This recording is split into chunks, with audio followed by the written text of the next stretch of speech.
Okay. So today our topic of study is plastic welding and manufacturing technology, fourth sem, plastic welding. And with this topic, there will be the end to the unit 3 of your syllabus. Okay. And we do plastic welding introduction. Sir हाँ जी, sorry. Sir इस unit का notes I will send you. Okay, I will send you on your WhatsApp number. Okay, and this PPT will be sent it to you. Okay, this is a thermoplastics introduction. This thermoplastics can easily be welded and can regain their shape after heating. Most commonly welded plastics are PVC, polyethylene, acrylics, etc. They are welded by melting the surface to be joined, allowing them to solidify as they solidify. The methods for joining plastic components can be divided into 3 major categories. Okay, the method of joining plastic components which can be done are, that is, mechanical joining, adhesive bonding, and welding. Is it clear to you all? Is this clear till here? अपन जो है thermoplastics can be easily, उनको easily weld कर सकते हैं, और mainly क्या होता है, पीवीसी होता है, एक्रिलिक होता है, पॉलीथीन होता है, इनकी वेल्डिंग करते हैं। और इनके जो मेथड होता है मैकेनिकल होता है, एडिसिव बॉन्डिंग होती है और वेल्डिंग होती है। ये 3 तरीके होते हैं, इनको 3 कैटेगरीज में डिवाइड कर देते हैं अपन, how we can do that. Okay, now the other one is this mechanical joining. Now mechanical joining में आपका आ जाता है mechanical fasteners can join 2 components quickly, use of metallic और polymeric screw, snap fit, press fit. These are mechanical joining processes, and that they do not provide leak tight joints. Leak tight joints इतने अच्छे provide नहीं करते mechanical joining से, कि आप उसमें से प्लास्टिक के अंदर अपन कर दें कि लीक ना हो आपका, ठीक है। और then we have this adhesive joining.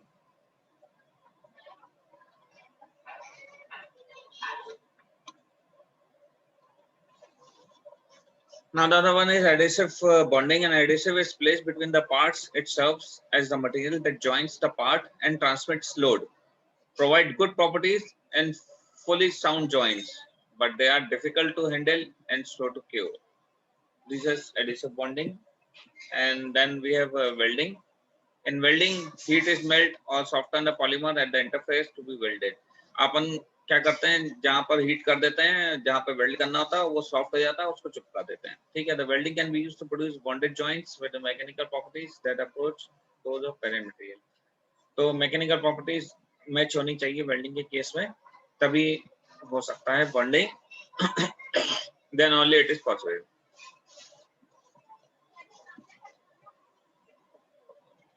Adhesive bonding में अच्छा साउंड जॉइंट्स प्रोड्यूस होते हैं, but they are difficult to handle and slow to cure.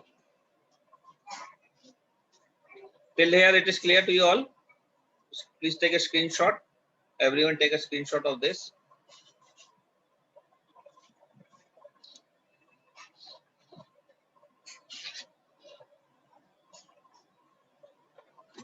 Now we have classification. The classification of plastic welding. The welding process are classified by heating method that is used. अब heating method के ऊपर classify कर सकते हैं। 2 general methods are external heating, internal heating. External heating में आता है, it rely on convection and conduction to heat the weld surface. Then second one is hot gas extrusion, implant resistance welding, implant induction. And the third one is internal heating. It rely on conversion. It rely on conversion of mechanical energy into heat through surface friction. Further divided into internal mechanical, internal electromagnetic, heating, ultrasonic, friction, and laser.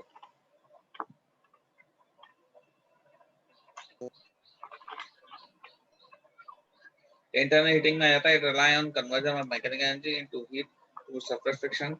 Further divided into internal mechanical, internal electromagnetic, heating, and ultrasonic, friction, laser. So these are techniques which are being used here. Sir, implant word का meaning क्या हुआ यहाँ पे sir? Implant implant implant मतलब resistance एक minute,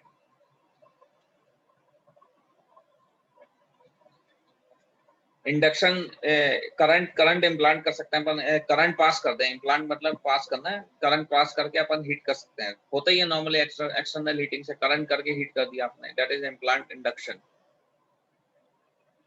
ठीक है, तो कन्वेक्शन कंडक्शन होता है ना, कन्वेक्शन मतलब आपका पानी के थ्रू हो रहा है, कंडक्शन में सेम सॉलिड के थ्रू हो रहा है, वेल्डेड सरफेस हो रहा है, and hot gases extrusion implant resistance welding. अब क्या करते हैं, आपने क्या करते हैं वेल्डिंग के अंदर देखा ना आपने, जैसे लोहा रहता है, फॉर एग्जांपल लोहे के अंदर दो पीसेस को अपन रखते हैं और उसमें से करंट पास कर देते हैं। अब करंट पास जब करते हैं तो क्या बीच में जो गैप रहता है वहां पे एयर रहती है, वहां पे स्पार्किंग होता है और स्पार्किंग हीट जनरेट होकर वेल्ड हो जाता है।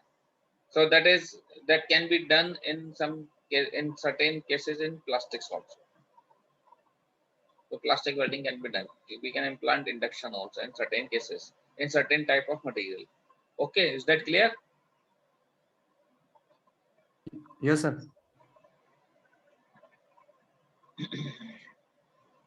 Now this is a type of hot plate welding. The process applies heat from the hot plate that is placed between the plastic surfaces to be bonded. The surfaces are pressed and fused together to form a strong joint. Hot plates are made from aluminum alloys.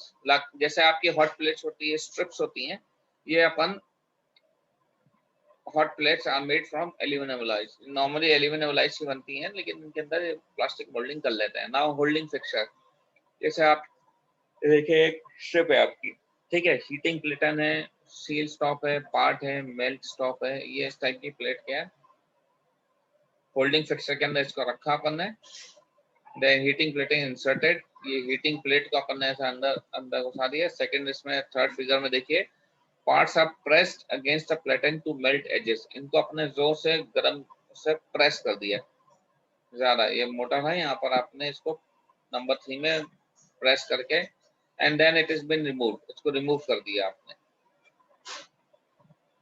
Figure 5 में देखिए, parts are compressed so edges fuse together as the plastic cools, इसके ऊपर जो plastic है यहाँ पे जैसे जैसे कूल होगा इनको निकाला, तो ये जो अंदर का बना आपका holding fixer are open,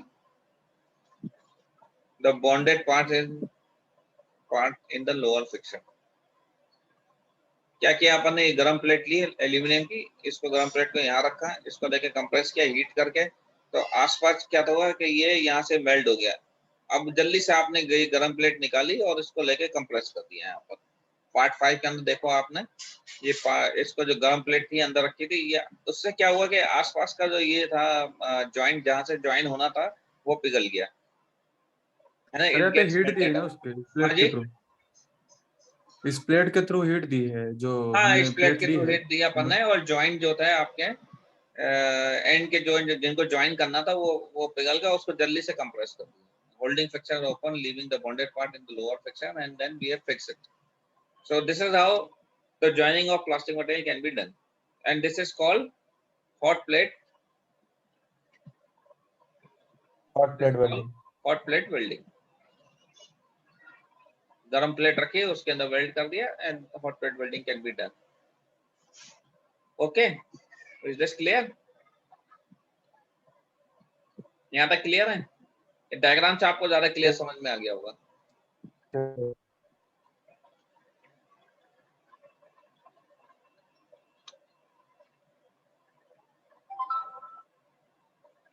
Now for the second slide, now this one is hot weld welding की applications होती है, polythene pipe welding for gas line installation, fuel tank assembly for the automobile industry, ये इसकी applications थी पहले वाले की। Now we have this hot gas welding। hot gas welding में क्या करते हैं, this process utilizes the heat of hot gases, usually air that has been heated by electric heating elements in the welding gun। अपन hair dryer होता है ना आपका, hair dryer एक वो तरीका रहता है कि उसके अंदर से काफी ज्यादा हीट निकलती है, तो हॉट गैस वेल्डिंग कर देते हैं प्लास्टिक की। This is similar to oxidation welding of metals, the only difference is that the open flame of oxidation welding is replaced by a stream of hot gases. Compressed air, nitrogen, hydrogen, oxygen, or carbon dioxide is heated by an electric coil as it passes through a welding gun.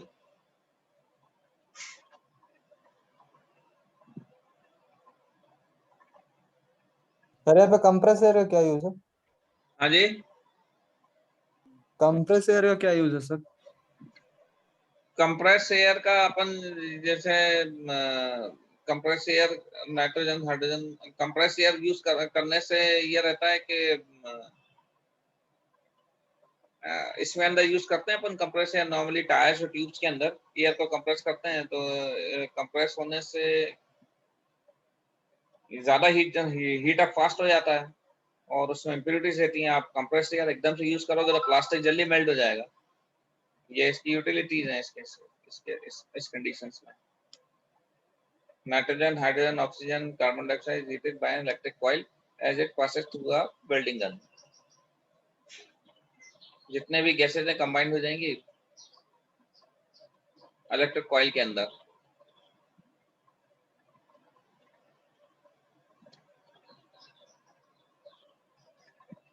Application of hydrogen welding. It is used to fabricate pipelines, pond liners, and a wide variety of vessels.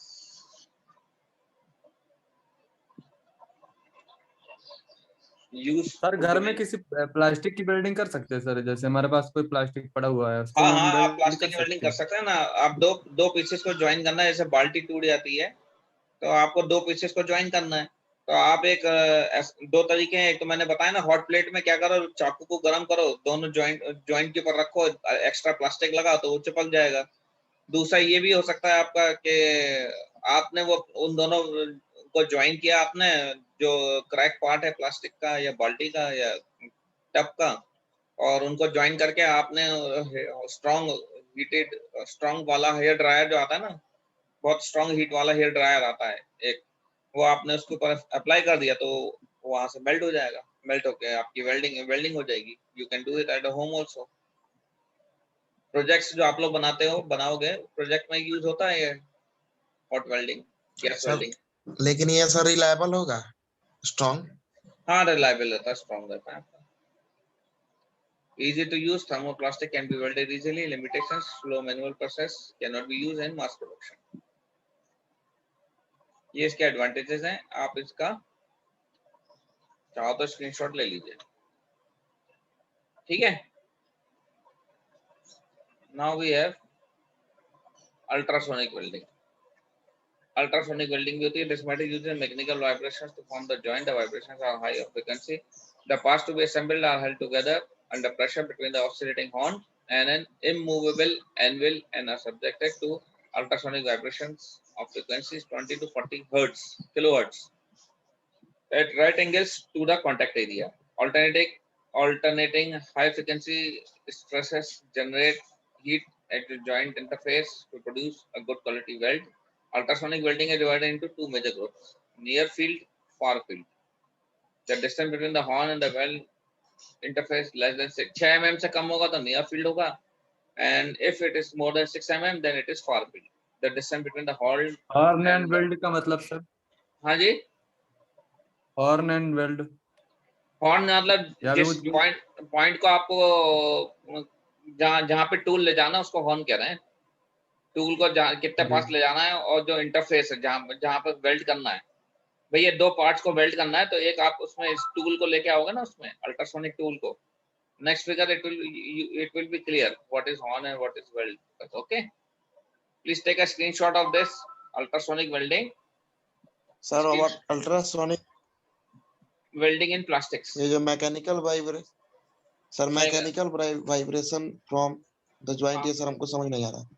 हाँ हाँ, उसमें भैया ये पाइजो electric method का principal पे work करता है। इसमें एक टूल रहता है आपका इलेक्ट्रोसोनिक, उसके अंदर अपन जब इतनी हाई फ्रिक्वेंसी देते हैं, फ्रिक्वेंसी 20 to 40 किलोहर्ट्ज की जो फ्रिक्वेंसी पास करता है, वाइब्रेट करता है, वाइब्रेट इतना फास्ट करता है कि उसमें हीट जनरेट हो जाती है। तो इस मेथड का अपन यूज करते हैं। नेक्स्ट फिगर में देखिए आप, इसलिए ये है, देखिए ये हॉर्न, जिसको हॉर्न कह रहे हैं, और जिन पीसेस को ज्वाइन करना है वो यहाँ पे नीचे रख दिया। अगर ये 6 mm से कम है तो नियर हो गया, 6 mm से दूर है तो फार हो गया, far field, near field. Clear है? हॉर्न जी दिख रहा है सर। आपको ये फिगर में? एनविल क्या है सर? हाँ जी, एनविल क्या है सर? एनविल इसमें लिखा हुआ है ना, एनविल कहाँ पर? सबसे नीचे सर। एनविल जो उसको पकड़ता है भाई, होल्ड करता है प्लास्टिक पीसेस को, एनविल। आपने देखा होगा ना, वर्कशॉप में देखा है, एनविल होता है जो सही है, आपने भी मेटल वेल्डिंग जहाँ पे होती है प्लास्टिक वहाँ। ज्वाइनिंग के लिए होता है। हाँ, नीचे ज्वाइन करने के लिए होता है, करंट पास कर सकें ताकि उसमें से। कंडक्टर होता है ऊपर वाला, इसका टूल के साथ कंडक्टर रहता है वो।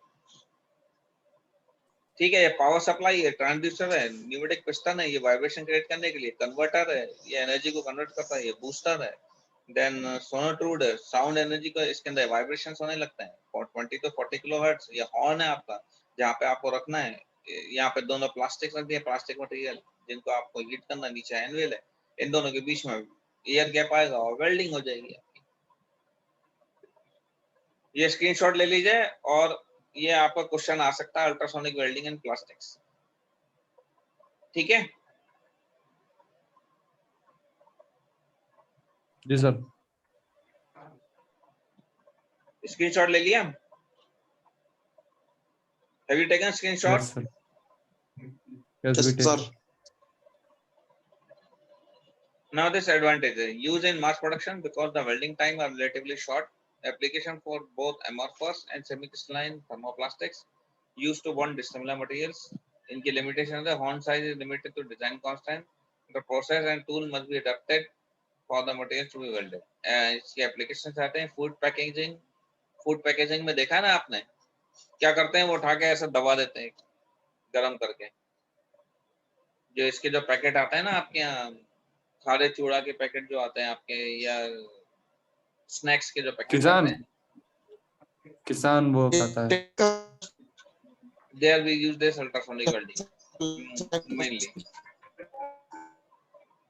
Now the third one is friction welding. I'm not getting Shivam Kumar, what are you saying? What are you saying, sir इसके Shivam Kumar? पीछे वाले स्लाइड में, सर इसके पीछे वाले स्लाइड्स में जो लिमिटेशन है वो थोड़ा एक्सप्लेन करते हैं। Yeah, this one. नहीं सर, इसके आगे वाला जिसमें लिमिटेशंस है। ये limitations. ये यस ये सर। horn size जो होता है इसका is limited to design constraints, and the process and the tools must be adapted for the materials to be welded. And the third one is, constants, sorry, sir constants constant मतलब जो चीज रुकावटें डालती हैं। अगर आपने उसका साइज लिमिटेड रहता है हॉर्न का, वो आप लिमिट पे ही कर सकते हैं। पतला ही हॉर्न रख सकते हैं, ज्यादा मोटा करेंगे तो प्लास्टिक वेल्डिंग होगी नहीं उसमें। उसको कांस्टेंट बोलते हैं। उसका डायमीटर 1 mm 2 mm ही रख सकते हैं, ज्यादा से ज्यादा 4 mm। उससे ज्यादा डायमीटर आप रखोगे तो वो वेल्डिंग नहीं करेगा। ये कांस्टेंट हो गया उसका। उसमें करंट पास नहीं होगा, उसमें वाइब्रेशंस नहीं होंगे प्रॉपर। अगर 2-3-4 mm से ज्यादा बड़ा हो गया तो प्रॉब्लम हो जाएगी। तो ये लिमिटेशंस होते हैं। The process and tools must be adapted for materials to be welded. ठीक है, कांस्टेंट समझ गए आप? Shall I go to next slide now? Now this is friction welding. ये भी देखो आप मेनली थर्मोप्लास्टिक के लिए यूज कर रहे हैं। It's called spin welding. Is based on the same principle that employ for welding of metals. In this process, one of the substrates is fixed while the other is rotated with a control angular velocity. When the parts are pressed together, friction heat causes the polymer to melt and the weld is created on cooling. The major welding parameters include rotational speed, friction pressure, forge pressure, weld time and burn off length. इसके अंदर 4 main variations आते हैं, that is linear welding, orbital welding, spin welding, angular welding. These are the 4 main variations.